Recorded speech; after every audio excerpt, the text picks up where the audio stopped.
Hi, I'm Daniel Sizemore, and I'm here to record. Jessica Sizemore. And I have your permission to record your story. Yes. Okay. So, my first question I like to ask is where did your parents live when you were born? They lived in Kenver, Kentucky, which is in Harlan County, Kentucky, in a small place called Colbin Camp.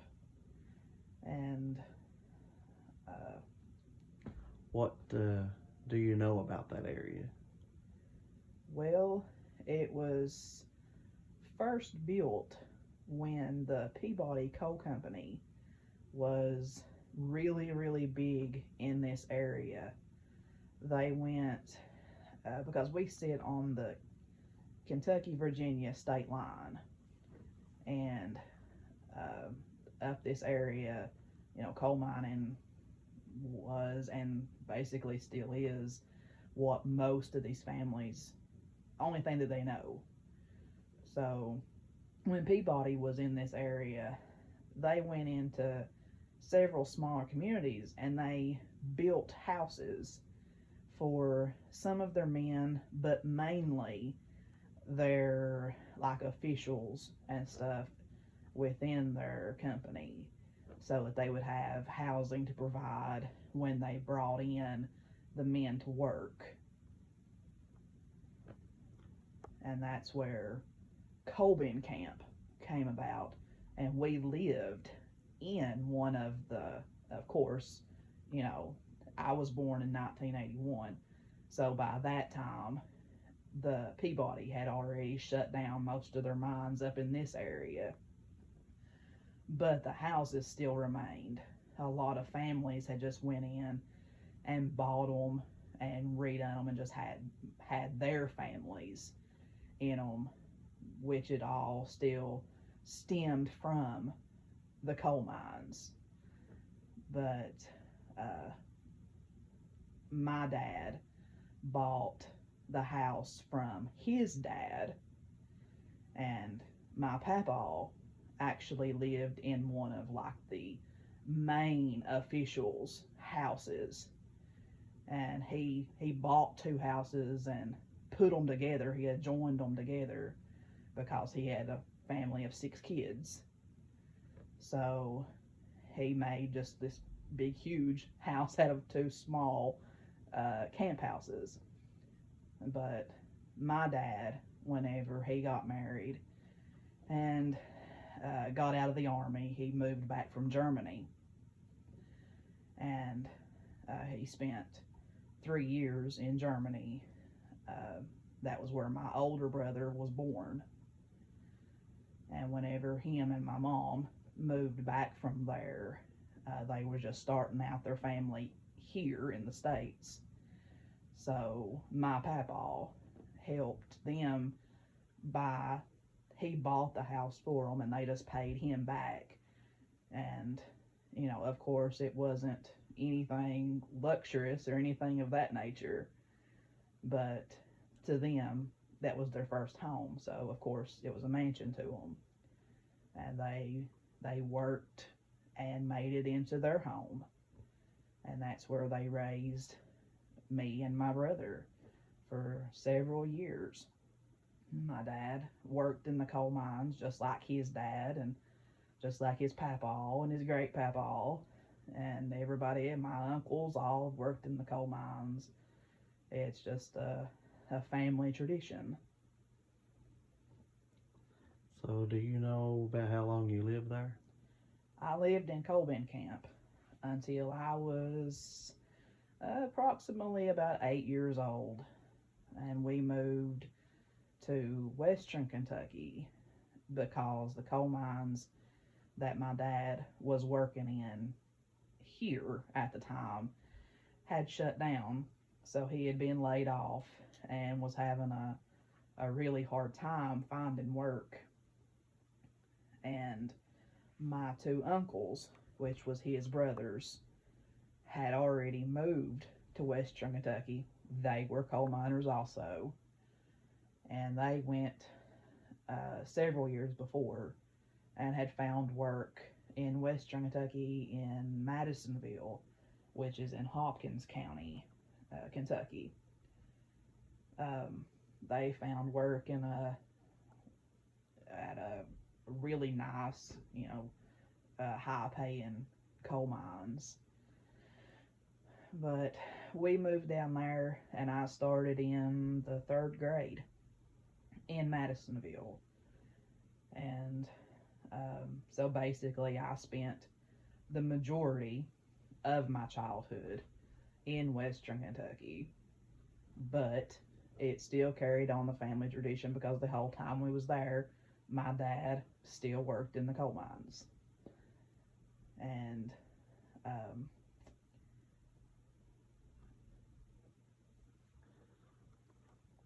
Okay. So what do you remember about living in Madisonville? I mainly remember that it was a lot different than here in the small communities and the um, Appalachian Mountains. We were in the more like the city, flat land, no mountains in sight. Uh, what they classified mountains was a small hill to us. And of course, starting into school there, of course, I have an Eastern Kentucky accent, as everybody can tell. And whenever we moved to Western Kentucky, everybody that heard me talk always made sure that I was reminded of that. Even my school teachers, I couldn't. It wasn't an act. It was just a way of life. So, of course, to them, I never pronounced words the correct way. And I guess in some ways it made me seem less intelligent. And it took them a while to realize that I really wasn't a dumb hillbilly. That I did know some things. Maybe I didn't pronounce everything awesome or anything, but I did know how to spell and write. And I didn't spell the way that I talk. But so it was kind of hard at first because being so young, of course I wanted friends and I wanted to be accepted. And at first I was looked at weird, because even though it was in Kentucky, it was like I came from a foreign country.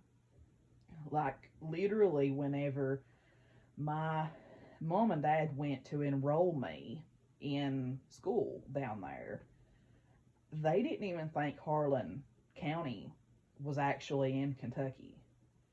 My dad had to get a map and literally show them on the map that we were a county inside Kentucky. you know but so it was very hard at first because even though it was in Kentucky, it was like daylight and dark. The cultures and stuff is just completely different. A whole lot faster paced. It was just high strung. You didn't walk down the streets and be able to wave at people because you wave at them and they would think that you was going to pick their pocket. If you done it down there, it was just completely different than it was in Harlan. But after a while, it became home. It took a little while, but it became home. And I made friends. I, had relationships. We found churches to go to. I got involved with things. And that was my new normal.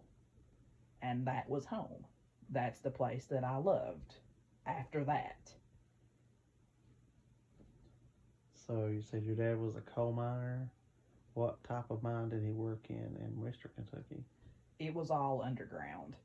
He was a roof boulder, and he was a uh, anybody that knows anything about coal minings knows that roof bolting was the hardest and the most dangerous uh, job that a man could do inside of a coal mines, because he was the man that had to go underground before any of the top had been supported.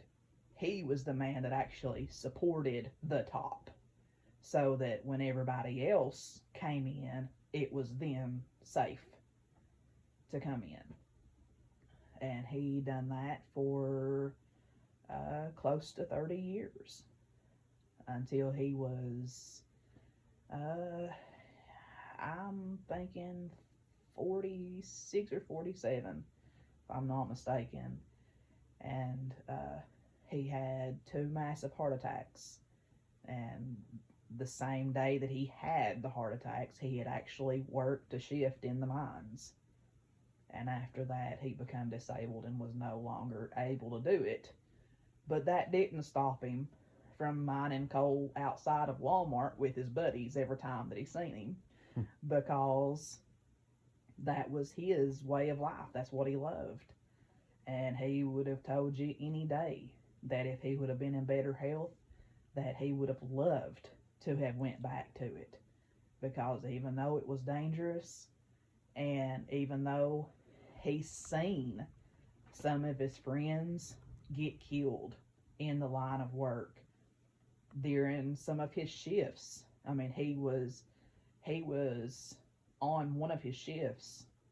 There was a man that I remember him telling me that got electrocuted while they were working. He stepped in some water, and there was he was working on a breaker or something like that, and didn't realize that there was water under him, and he stepped in the water, and it electrocuted him right there in front of, my dad. My dad had to help give CPR and stuff to him. Mm-hmm. And, the man, he didn't make it. But even though it was so hard, and he didn't know from day to day if he was going to come back out of the mines or not.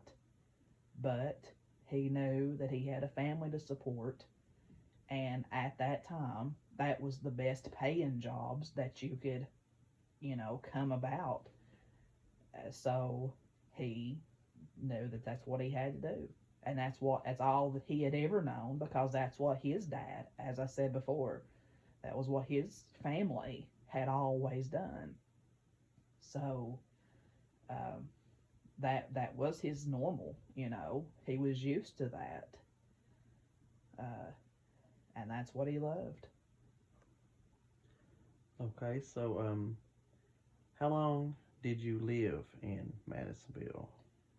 We moved to Madisonville in '89, and we moved back to Harlan County in, I believe, '96, if I'm not mistaken. Mm-hmm. I think I was 13 or 14 years old when we moved back. And we moved back to Harlan, of course, again, because he had got laid off at the mines that he had worked at. And it was during one of the really bad slumps in the coal mining industry. So the jobs weren't plentiful in that area no more. All of my dad's family still lived in Harlan. So they decided that they was ready to come back home. So they packed us up and moved back to Harlan County. He didn't have a job. He didn't have no prospects of a job. But he believed that if he came back home, that he would be able to find something. So we moved back. By that time, I did not want to move back to Harlan County. because, of course, by that time I was a teenager and I had already, I had my friends and stuff, and everybody that I had known when I was little was already, older and had forgot about me. So, other than a few cousins, I didn't have any friends in Harlan County. Uh, and I really didn't even have many cousins that were around my age. So, I didn't feel like at the time that I really had anybody. But uh, we moved back anyway. Because, as a kid, you don't really have a whole lot of say when it comes to things like that. So we moved back to Harlan County. Dad searched and searched to try to find a job. But by that time, he was, I think, like 39. He might have been 40 by that time. And when you work in a coal mines after you reach 40, you are considered old.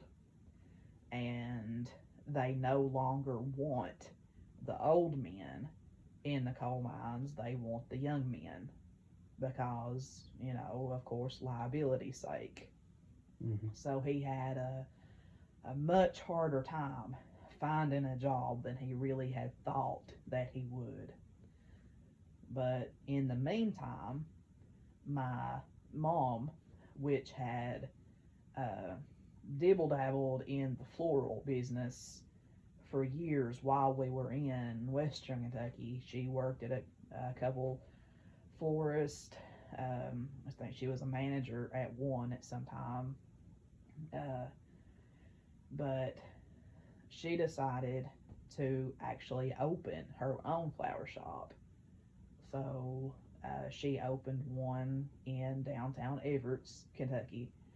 It was called Cornerstone Flowers and Gifts. And she opened it and it really took off pretty good. And she was there for probably close to 20 years.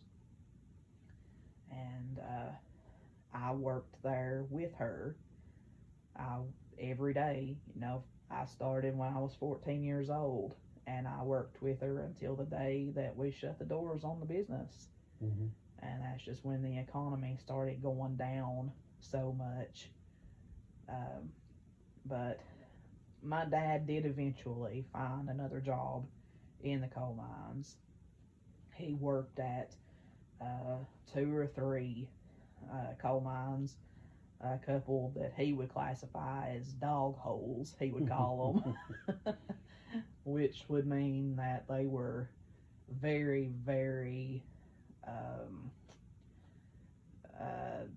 dangerous and like full of water, really, really bad conditions and bad management. But it paid the bills at the time, so he was thankful for what he had. He worked at 2 or 3 until, of course, as I said before, until he had heart attacks and they brought him out of the mines. But we still had the flower shop to sustain the family throughout all of that period of time. Okay. So when you moved back to Harlan County from Madisonville, where did you all start to live at? Where did you live? The first house that we lived in when we moved back, there was a very, very tiny house. It was 2 bedrooms, but the bedrooms was like the size of most people's bathrooms. It was very small. It had no heat in there. And when we moved back, it was getting very close to wintertime.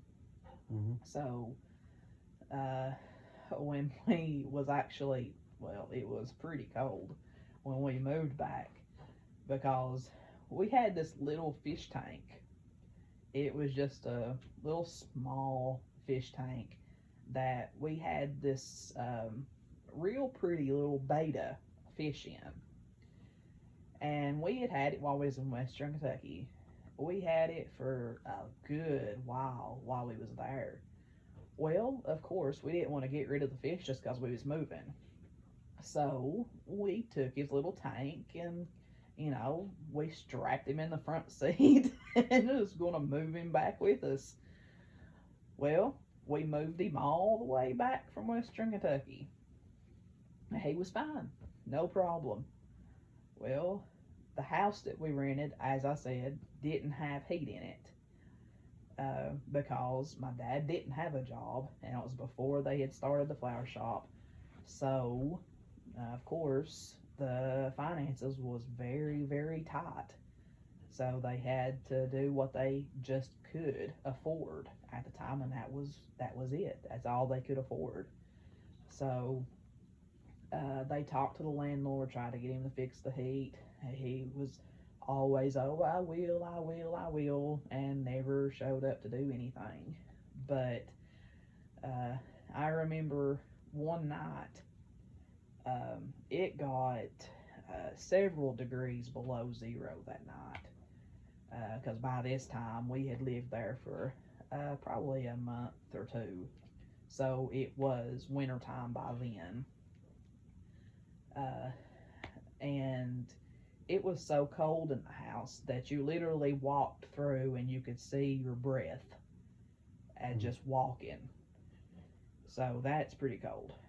Well, my mom and dad didn't want me sleeping, by myself because it was so cold. And of course, the more bodies you have close together, the warmer you're going to be. So they put me in the middle of them in their queen size bed. So it was 3 people in a queen size bed. So we was pretty toasty, but not so much for the fish. We got up and walked through the house the next morning, and needless to say, there was a block of water with a little dot in the middle of it where the fish was froze stiff. he made it all the way from Western Kentucky, and he didn't survive the cold. But we lived there for a little while until my dad was able to get a job and we was able to do something better. And we just rented that house, of course.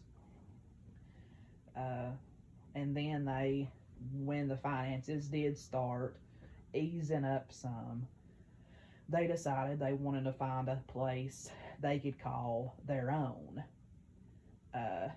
So they wanted a place that they could actually buy and put down roots, as a family. So this house came available. My mom and dad was out looking, and they seen this house and they was interested in it. So they went and looked at it. All this time I was, completely clueless as to what they were doing. Because of course I'm a kid. So, but I didn't know that they had already pretty much made their decision about the house. And one evening they come in and they say, we're going to go for a ride. And I'm like, okay, let's go for a ride. So they take me up this little bitty, as we call them, haulers, and around the curve and up on the hill there is this house. And the only way that I could describe it is, if anybody has seen the TV show The Munsters, that's what I classified it as. That's what it looked like. Honestly, it was all grown up. It looked scary. Because I wasn't used to that.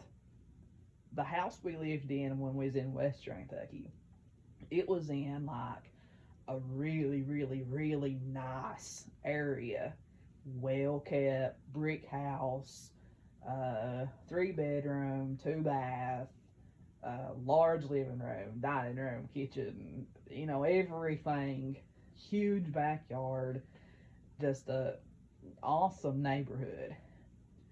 And then they take me to see the Munsters house, and they say, "This is our new home. This is where we're living."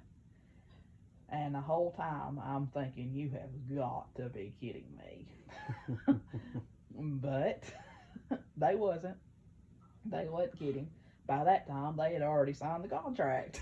It was already ours.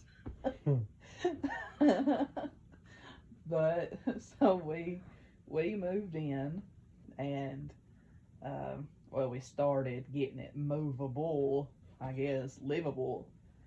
Uh, Dad would come home from the mines, and he would work and work and work, trying to cut down the weeds and get the yard, just so that you could walk through it. Because I mean, literally, it was just horrible. It was so growed up, but they had a vision of what it was going to be. Of course, I was a kid, so I didn't see that. I was just an utter, I don't know. I was terrified, shocked, disgusted, all of that. But after a while, it started coming around, and I could see what they seen. And, it eventually, it is, in my eyes, it's better than the house that we had in Western Kentucky. It just took a whole lot of labor and a whole lot of love to get it to where it is today. And that's where my mom and dad lived until my dad passed away. And now my mom lives there currently, and I do too. I live here with my family. So you mentioned when you all had first moved back about the finances. So, like, what are some memories of the hard times and experiences of how your family worked around that and worked through it? Well, when we moved back, literally the only thing that they had to move back on was because they still owed on the house that we lived in when we was in Western Kentucky. So of course they had to, when they sold it, there wasn't, like what you say, very much profit come off of it. They had enough to move and pay the first month's rent, and things of that nature. Um, it was tough. It was very hard. Of course, being a kid, they tried to protect me from a whole lot of it, and because they didn't want me to worry and to really know just how bad things actually were.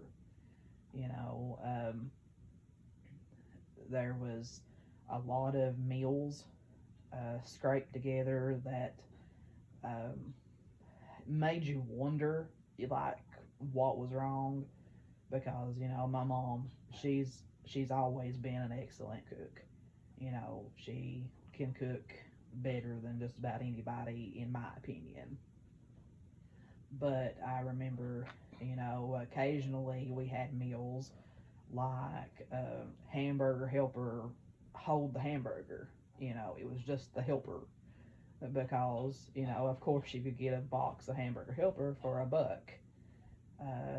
but we didn't have the extra $5 to buy the hamburger with. you know, and uh, so that of course made me wonder, okay, what's wrong? Why why are we having to eat this whenever we used to be able to eat, these big 4-course meals? But there was a lot of times that even though they tried to protect me from it, that in the middle of the night I could hear, my mom through the house or out on the front porch, and I could hear them talking, or I could hear my mom even crying, a few times because uh, she didn't know where the next meal was going to come from. And she done a whole lot of praying, you know, and the Lord is the one that sustained us through that time. Um, I think just a few days before my dad actually got a job in the mines, they were down to, I think they had $8 in their bank account, and that was it. There was nothing to. There was no credit cards to go use, or there was no savings account to draw out of. That there was no piggy banks to crack. There was nothing. That was it. $8 with no hope in sight. But they kept on. My dad would get up at 3 o'clock in the morning, and he would go to every mines in Harlan County every week. He would make his rounds to every mines. He would be waiting at the top of them hills whenever the bosses would arrive at the mines. He would be waiting, and every day, it didn't matter if they told him they wasn't hiring or they wasn't going to hire him. I mean, he didn't care. No wasn't in his vocabulary. He didn't take no and just say, okay, I won't go back. They told him no for so many weeks, but the very following week he would be right back there in their faces. And there was even a time or two that growing up, whenever he would be laid off, that these foremans and stuff from the mines would get so tired of seeing him that there was one in particular even told him, said, I'm going to hire you just to get you out of my face. But that's what he wanted. That he had determination to do better for his family. There wasn't a lazy bone in his body. Okay, so you were talking about when you were in Madisonville, that you found churches to go to and stuff. So before you moved, were you all involved in church, your family? Yeah, we went. Well, when I was born, my parents went to Kenver Church of God Mountain Assembly, and that was, I guess, what you say, my family's church, because that's where all of my dad's family had went for years. My papa, which was my dad's dad, he was the deacon in that church for 50 years. Um, we went there all the way up until the time that we moved to Western Kentucky. So church played a big part in your life. Um, your papa being a deacon, did he also preach? Yes, he did. Okay. Is there any other members in your family that were ministers? My dad was also a minister, and he preached for 20 some years, I believe, 30 maybe. I can't exactly remember the time frame, but it was most of my life he preached. He actually started preaching whenever we was in Western Kentucky, and then we moved back. Of course, he continued, and we actually eventually went back to that same church, Kenver Mountain Assembly, and that's where my dad went all the way up until the time that he passed away. My papa's picture hangs in the back of the church even today. You know, that uh, we, me and my mom and my family still goes to that church, you know, and of course it'll always hold a dear place in our hearts. So, um, your dad was a coal miner, and you said your mom worked with floral. And I know with a lot of florists, you know, they have to work alongside of funeral directors and funeral homes.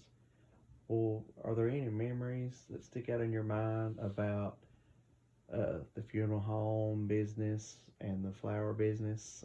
Any funny stories? Yeah, probably a few.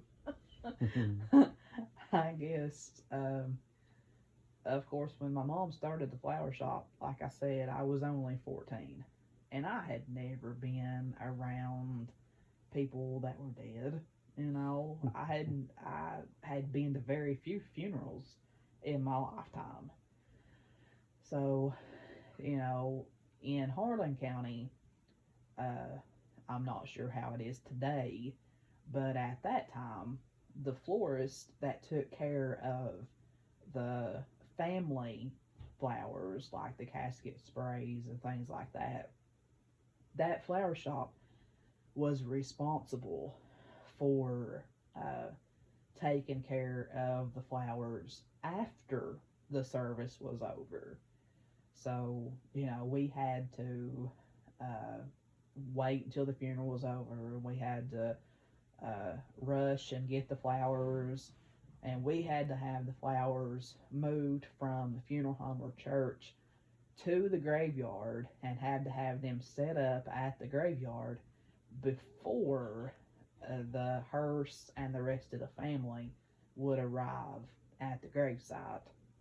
So, of course, you know, that sometimes was kind of a rush, you know, but um, I guess the main thing probably that sticks out in my mind is when we first started the flower shop, I was so young, and um, anybody that like knows anything about flowers and stuff, there a lot of times family members will pick out these little satin hearts and want like a flower put on them, and these uh, satin, well, they're pillows, but you know they're come in a form of a heart or a square or a cross, and they are pinned like with a boutonniere pin into the back of the coffin. So I never really thought much about it until one day my mom couldn't go and actually do it herself. She couldn't, because, you know, the flower shop was responsible for putting those little pretty pillows in the back of the caskets. So me and my dad had to take the flowers to the funeral home, and I think at the time my dad was like out at the van getting flowers to bring in, and I was the only person inside the chapel, other of course than the deceased person, and I have to put that little pillow in the back of the coffin, and my hands are literally shaking like leaves. And I reach over this. It was a man. I reach over this man to put the pillow in the back of the casket, and I could have swore that he was breathing. It was out of the corner of my eye. I could see his chest raising up and down. And I'm like getting ready to faint because it scared me so bad. But so yeah, that was definitely an experience. But and then the next time that I had, you know, a really bad experience like that was I had to actually pin a corsage on a little lady that was deceased. And of course, they're really long uh, corsage pins that goes through the flower and into the fabric, of the dress that the little lady was wearing. And again, my mom couldn't go do it because she was busy. So I, of course, was nominated to have to do that. And I go up. I tried to get one of the funeral directors to do it, but they were all busy and wouldn't do it. So I was the one left to have to do it.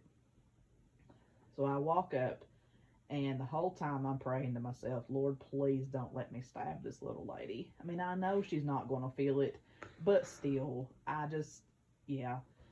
So my hands are like going crazy. I'm so nervous. I'm about ready to cry because I'm so tore up. And I get the flower on the lapel of her little suit dress thing that she's wearing, and I I don't even know if I got it on there or if I just basically put the pin through the flower and left it laying, because I was so terrified that I was going to poke the woman and embalming fluid was going to come squirting out of her. Because I was a kid, I didn't know how things worked at the time. But now that was just a kind of a couple little things that sticks out to my mind.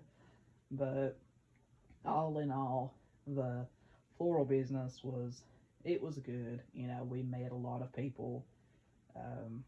Of course, there was a lot of sad occasions.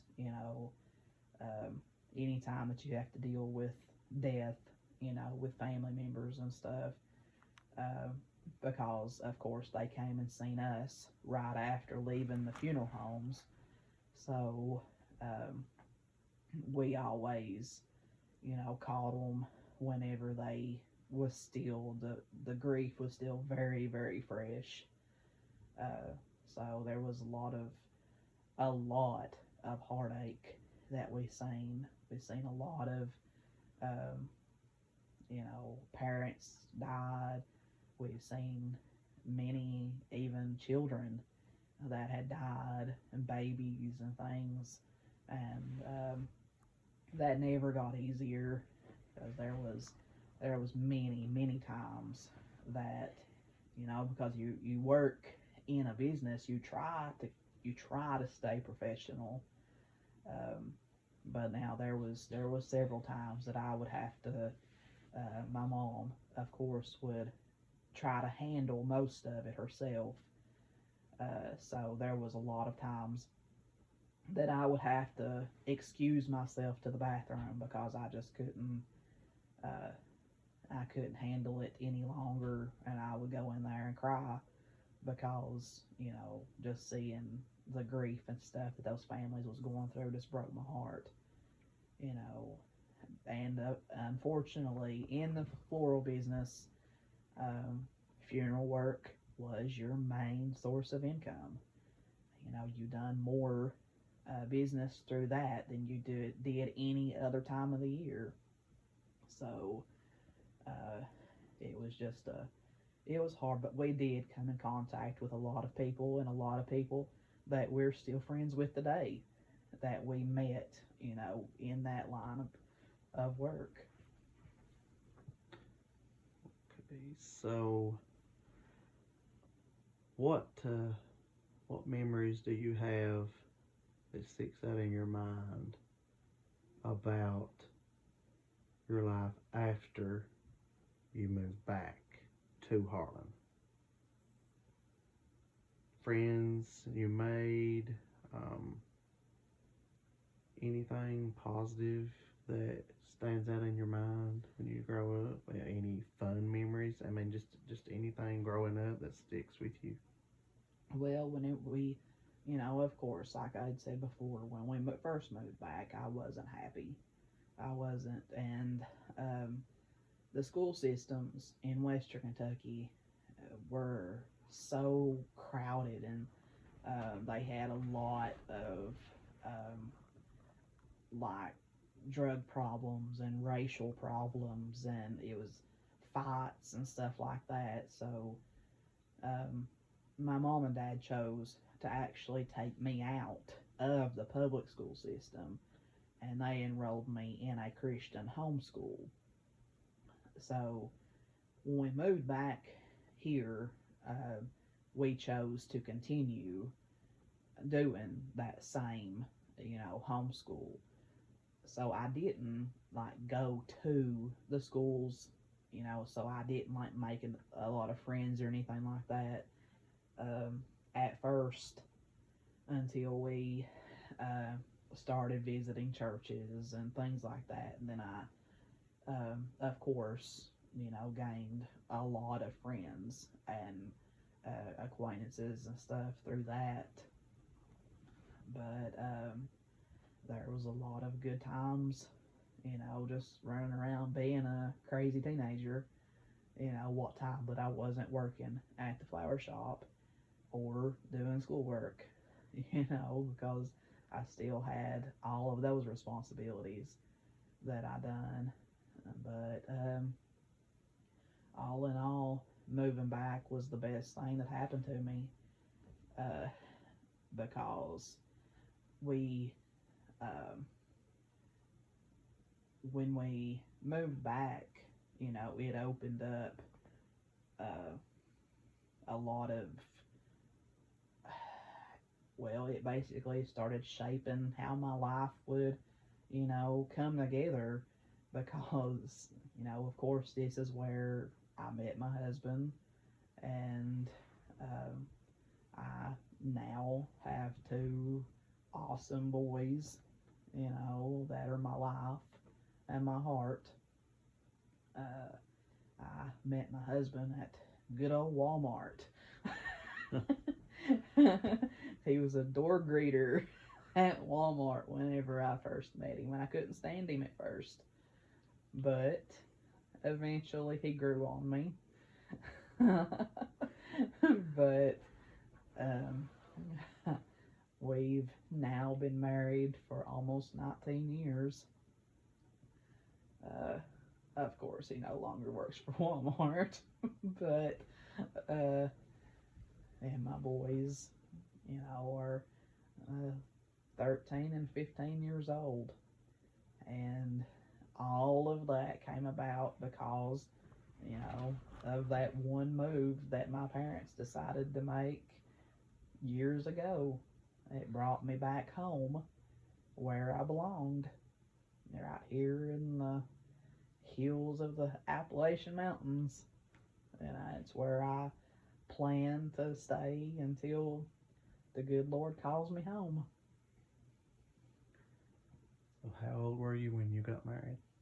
I was 19 when I got married. Yep, I was still a baby, but I wouldn't trade it for nothing. That was the best decision that I've ever made. How old were you when you had your first child? I was 23, if I'm not mistaken. I was 23. Of course, I was expecting before that, but, nature had other things in mind, and I did have a miscarriage with my first child, but 3 years after that, and I had my first big bouncing baby boy. It was 9 pound 11 ounces. But then 18 months after that, I had my second big baby boy. So what was it like to be a mom? Oh goodness. It's wonderful, but some days you feel like you're gonna pull your hair out, because of course we've hit the teenage years now, so they know more than anybody else does. You know, they already have life figured out. Mom doesn't know anything, but all in all, they're very good boys. I've not had uh, I've not had any real problems out of them other than just the normal everyday mischief. So if you could tell your kids anything about achieving their dreams and their goals in life based on everything that you have been through and saw your parents go through and the work it took to get where they are, where you are, what would you tell them? I guess, of course, the very first thing that I would tell them is first and foremost put your trust in God, because He will see you through whenever there is only $8 in the bank. You know, He'll make the way whenever there seems to be no way. So, of course, first and foremost, that'd be the first thing that I tell them is, you know, if they have Him as a friend, then they can conquer the world with Him on their side. But next, love. You know, they need love in their life, because just as my parents, love and the Lord is what took them through many, many hard times in their lives. And they knew if they had God and they had each other, that they could face anything. And you're never too old to follow your dreams. If you have a dream, chase it. Do your best. Work hard. You have to work. There's no way around it. There's nothing easy. If it's easy, it's usually not worth having. You have to work at it. Life is hard. It is. It's not a flower bed of ease. But hard work does pay off. Just as my parents done, and just as me and my husband have done. We have worked hard, and my parents worked hard to have everything that they have. But you put all of those ingredients together, and you'll have a pretty happy life. Okay. Well, I appreciate you for everything, your time. You're very welcome.